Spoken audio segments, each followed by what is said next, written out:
오늘의 마지막 영상 회사 모형입니다. 자, 회사 모형은 그 정부 조직이 아니라 원래는 이제 일반 기업 조직에서 이제 나타난 그 의사결정하는 모습을 소개를 한 건데, 역시 뭐 어느 조직에나 많이 나타나요. 이게 자 이제 178쪽 맨 아래쪽입니다. 일반적으로 회사 모형은 회사의 문화와 방식을 구성원이 수용하는 그런 형태다.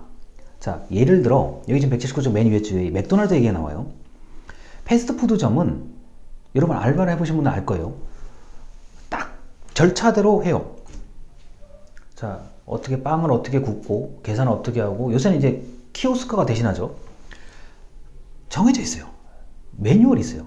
그 다음에 차를 이제 음료를 예를 들어서 스타벅스 같은데, 우리 프랜차이즈 커피숍 같은데 정해져 있어요. 어떻게 타라는 거 다 정해져 있습니다. 조직 구성원은 회사 내부의 절차나 문화에 따를 수밖에 없게 돼 있어요. 이건 당연한 거예요. 그런데 회사가 한 개입니까? 회사가 수십만 개예요. 대한민국이요. 다 각각의 조직의 문화가 있고 절차가 있어요. 자, 이 조직 구성원은 이 회사 모형은 저 사람이 의사결정을 왜 저렇게 했을까 궁금해서 이걸 이제 찾아보기 시작한 거예요. 그런데 알고 봤더니, 아, 같은 커피라도, 같은 햄버거라도, 같은 음식이라도, 예를 들어서요, 쟤네는 저 회사의 절차에 따라서 이렇게 만들어졌고, 얘네는 얘네 회사의 절차에 따라서 이렇게 만들어졌구나. 아, 이런 의사결정에 따라서 만들어졌고, 같은 제품이라도 의사결정되는 방식이 다르구나를 이제 알기 시작한 거예요. 여러분, 저 커피 전문점 같은 경우도요, 우리가 마실 때야 저 같은 경우에 아이스 아메리카노 뭐 이런 정도 마시는 건데, 이 제품은 똑같은데 이 제품이 나오기 전까지의 절차가 다 다른 거예요. 그거를 지금 보고 싶어 하는 게 이 회사 모형입니다. 179쪽의 모형의 내용 동그라미 2번쯤이요. 첫째, 정부를 구성하는 많은 거대 조직에 대한 논리, 능력, 문화, 절차를 강조한다. 정부는 각 그 부처, 공기업마다 여러 가지 그 특징이 있고 적당히 느슨하게 연결되어 있어요. 여러분, 이게 느슨하게 연결됐다는 얘기가 이런 겁니다.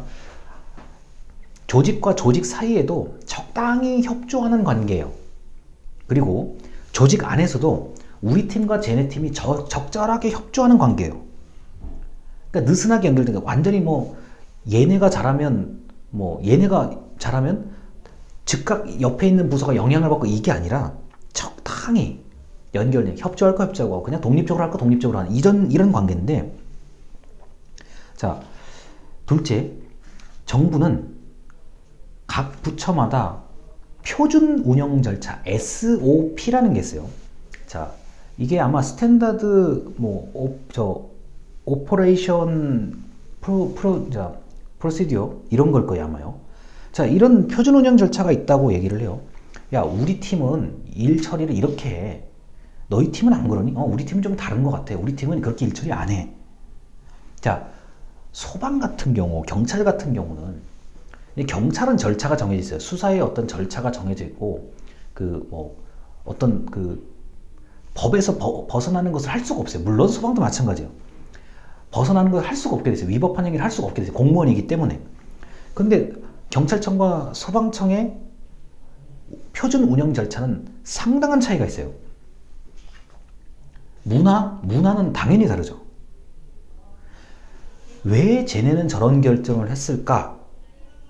쟤네 나름대로의 절차와 문화가 있기 때문에 저런 결정이 나온 거고, 얘네는 왜 이렇게 됐을까? 얘는 나름대로의 뭐가 있으니까 이렇게 나온 거지, 이렇게 생각하시면 돼요. 그리고 같은 일반직 공무원이에요. 예를 들어서 A시청과 B시청이에요.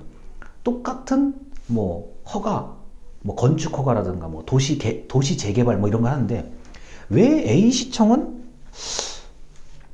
허가가 좀 이렇게 나오고 허가의 결과가 이렇고, 왜 B시청은 같은 건데도 왜 이럴까? 이게 다를 수 있어요. 여러분, 이 지방자치단체마다 일 처리하는 방식이 똑같은 운영 절차가 있다고 하긴 하는데도 조직의 문화가 다를 수 있어요. 어떤 거냐?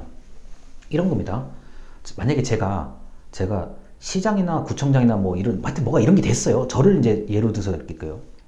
저 같은 사람들은 개인적으로 법률 뭐 이런 거 그냥 그대로 놔두고 내가 봤을 때 이 법률은 좀 풀어줘. 좀 민원인한테 좀 편하게 해줘. 난 이렇게 해석을 해.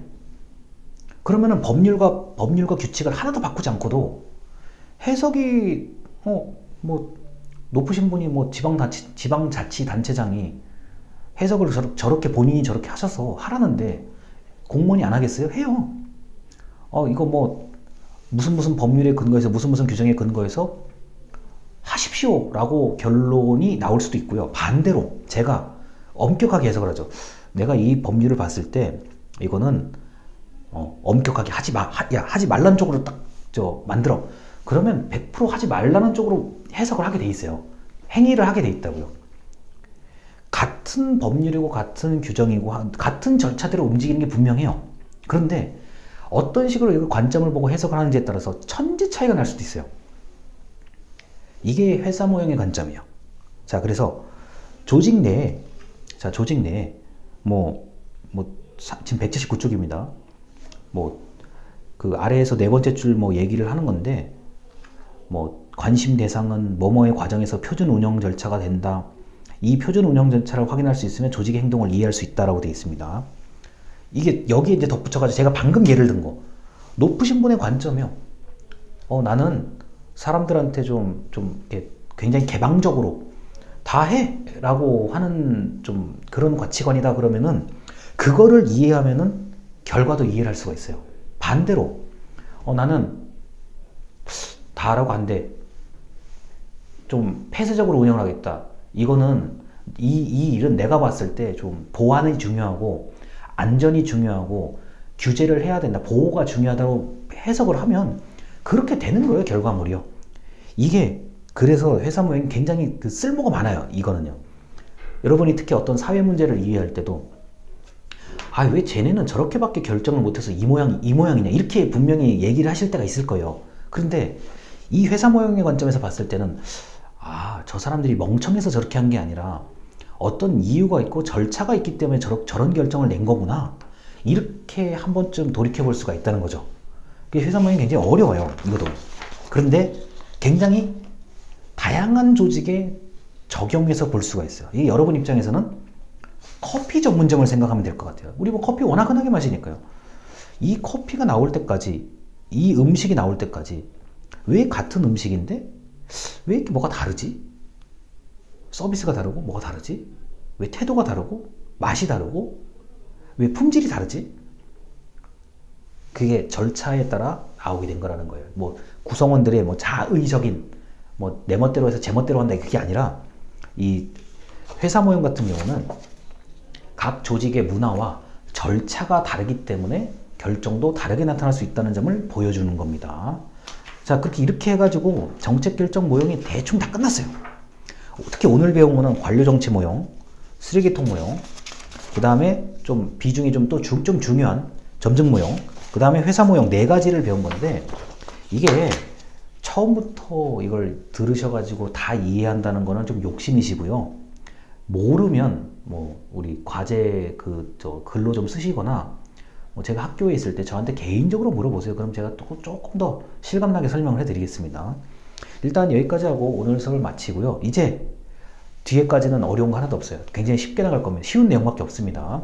자, 여기까지 하겠습니다. 감사합니다.